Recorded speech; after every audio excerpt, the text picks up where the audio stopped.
Dukascope TV studio in Geneva.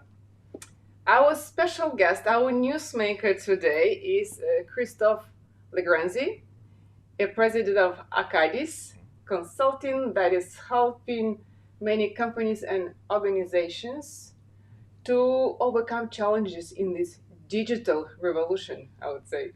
Exactly. Welcome to the studio. Thank you, Elena. So now we're going through this crazy pandemic year. And for many companies, it has been very challenging. And those organizations that maybe think, procrastinate, oh, we need to step into digital. Now they really had to not only step into digital and wet their toes, they had to dive into digital. And I'm sure you had an influx of requests from those companies. So the question is it's not what are the success factors, what are the mistakes that companies are doing today in this digital transformation? Good question.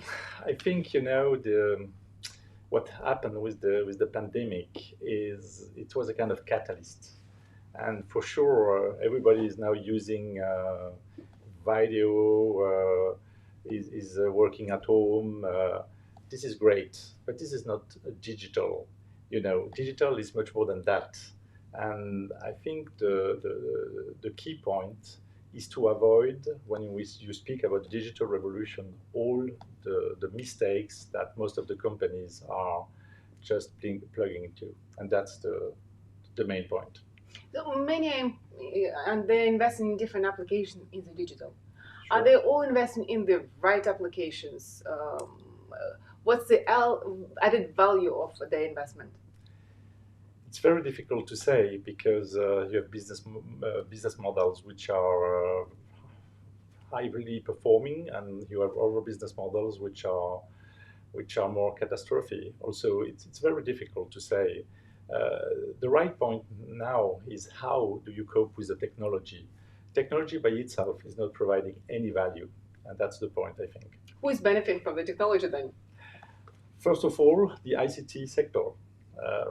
Right at the beginning, if you look at the value proposition, the ICT sector on the producer side is getting a lot of money, which is not the case of the consumer side.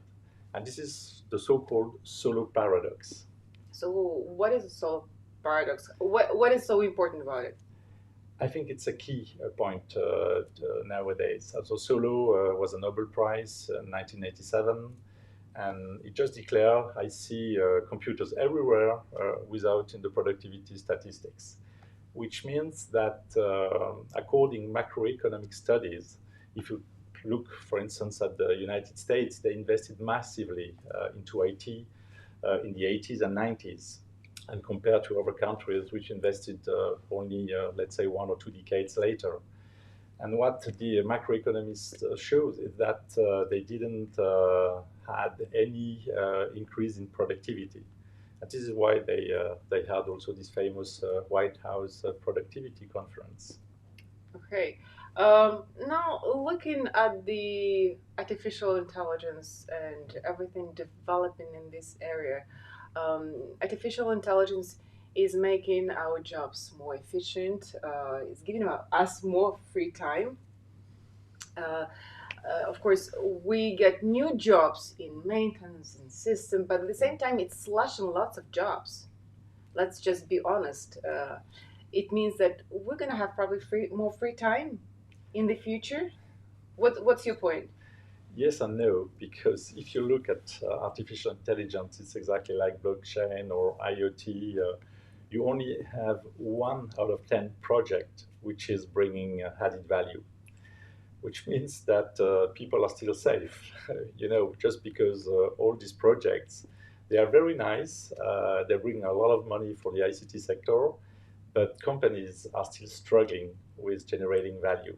And that's, again, I think a key point in what we call this digital revolution. If we take a helicopter view and go 50 years from now, how do you see businesses? Shall we only invest in those big tech companies? What about these moms and pops restaurants? The normal classical business. Who will survive and adapt and how to say expand in this business? It's always difficult to say. I don't have any crystal ball, but if I look back to the Industrial Revolution, who succeeded are the companies that understood what are the key success factors of this new way of doing things, and not starting with technology. They started first with specialization, according to Adam Smith, organization, and automation was only the third factor. And I think that in 50 years, the companies which will survive are the ones who understood that and who could benefit from all these new levels that we have on the technology on one hand. We have also information and data and knowledge, which is really absolutely key now.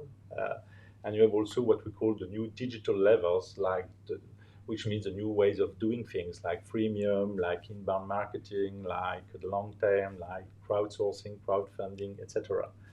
And the companies which are not keen with these concepts, I think they have no chance to survive this revolution.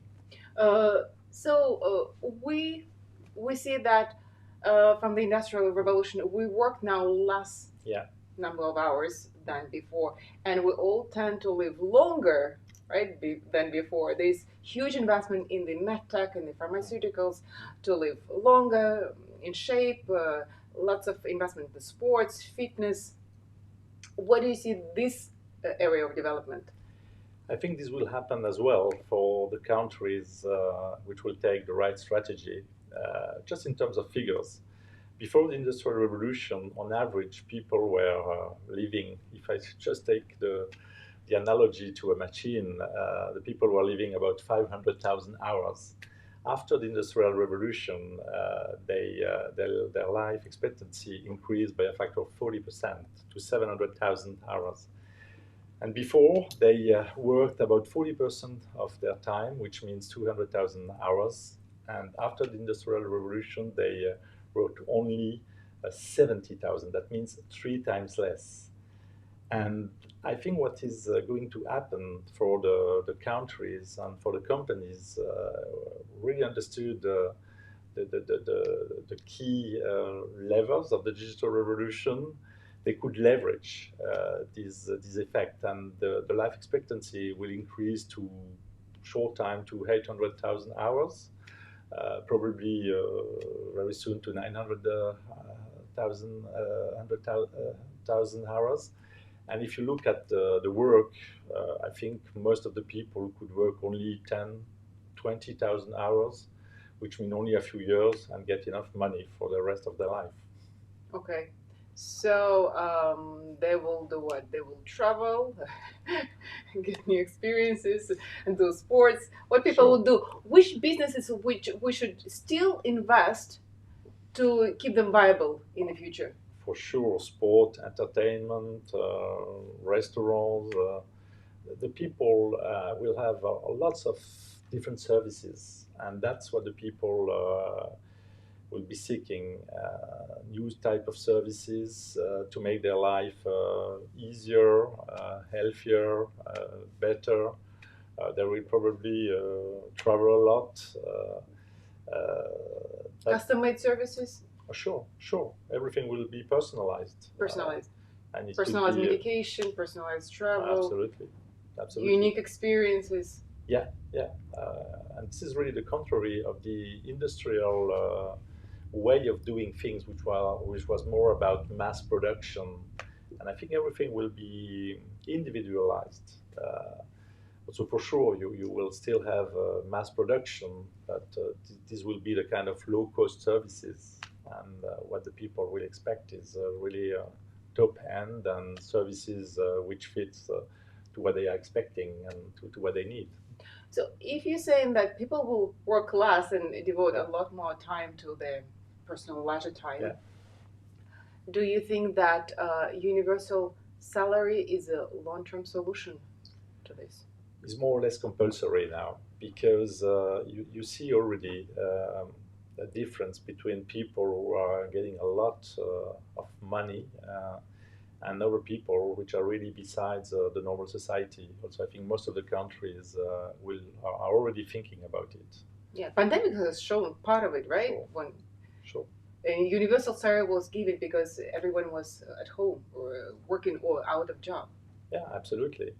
And what we had after the Industrial Revolution, thanks to people like Taylor, is that the wealth which was created was shared among all the stakeholders.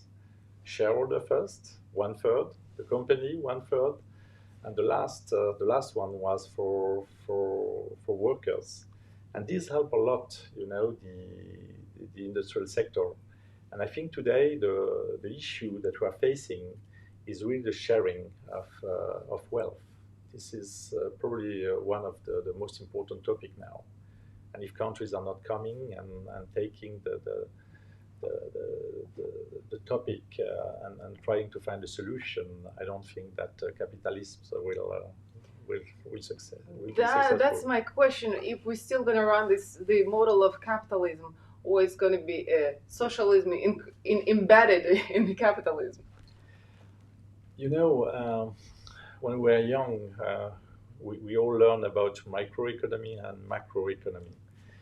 I think, and as a researcher, I'm working on the subject of nano-economy, which means the economy of the individual. Because as an individual, you can create a lot of wealth. Everything is there. The platforms are there. If you have bright ideas, you can do that.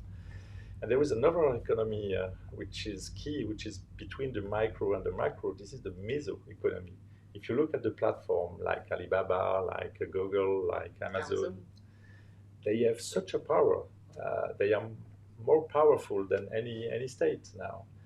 And I think macro and microeconomy will be just replaced by nano and meso. At least this is what I bet. So the big tech companies actually will be the ones who will govern the world in a certain way. They are already governing the world. If you take just Alibaba, in one day, there is this famous 11 November, which is called the single day, where the sales are just rocketing. This year, they reach $74 billion in one day. Tremendous. It's incredible. If you take, for instance, Amazon, they did less than 5 billion in one day, which means also there is a change now in the digital. Yeah, a great shift, and Asia is performing very, very well. And it's very quick. We are still looking at the United States, but they are not the reference anymore. The bottom line, we're all moving towards the meso nano economy, big wealth created, this foundation we have built over the years of industrial revolution and now digital revolution, where we're going to have more free time and invest into ourselves in our own development and our health. Sure. Right? I'd say I'm looking forward to it. But I think it's going to be difficult for that middle niche, because the gap between people who will probably going to be on the social welfare and those who have built a huge wealth will be enormous. This gap. Yeah, this will be probably a main challenge for all politicians in the world.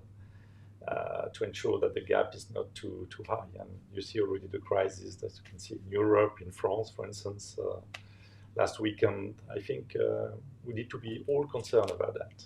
Yeah, absolutely. Well, thank you for sharing all your insights. It's my pleasure.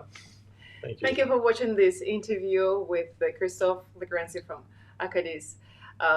We look forward to welcoming you again to the studio live. And before we're going to finish this year, I would like to say Happy New Year, everyone, and I hope the new year will bring us more insights, more positivism, that, as Christophe said, we're going to have more free time for travel, for new experiences. It means that the planes are going to come back, the cruises are going to come back. Am I correct? Exactly.